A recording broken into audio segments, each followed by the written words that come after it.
குப்பை கிடங்கில் நின்று இருந்தப்போ என்னுடைய வாழ்க்கையிலும் இப்படி தான் ஆரம்பிச்சது அப்படின்னு வேற சொல்லுவார். அது நிற்க முடியலன்னு சொல்லிட்டு என் வாழ்க்கையை வந்து ஒரு குப்பை கிடங்கு மாதிரி தான் ஆரம்பிச்சதுன்னு நீங்கள் சொல்கிறது கரெக்டாக பார்த்தீங்கன்னா, சமீப காலமாக நான் வந்து ரொம்ப கஷ்டப்பட்டேன். சோத்துக்கு தண்ணிக்கு லாட்டரி அடித்தேன்.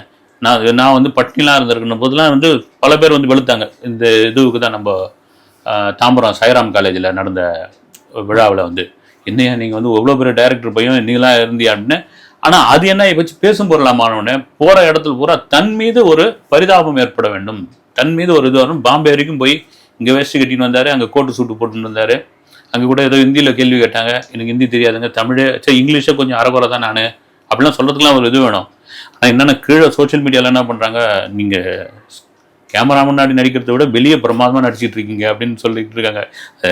என்ன சொல்கிறது வந்து தெரியுது வந்து இது ஏன்னா ஒரு கட்டத்துக்கு அப்புறம் தன் மீது ஒரு என்ன சொல்கிறது வந்து இப்போ நம்ம பேச ஆரம்பிக்கிறோம் இல்லைங்களா, உண்மையிலேயே ஒரு வந்து குப்பை கடங்கள் தான் இருந்தார் பொழுது, இவர் உண்மையிலேயே சைக்கிள் ஓட்டிங்க தான் எங்கேயோ போனார் பொழுதுன்னு தன் மீது ஒரு பரிதாபத்தை கொண்டு வரணும்னு அவர் முயற்சி பண்ணுறாரு. வந்து இது எடுபடாது. இப்போ இருக்கிற சோஷியல் மீடியா காலத்தில் வந்து இது எடுபடாது.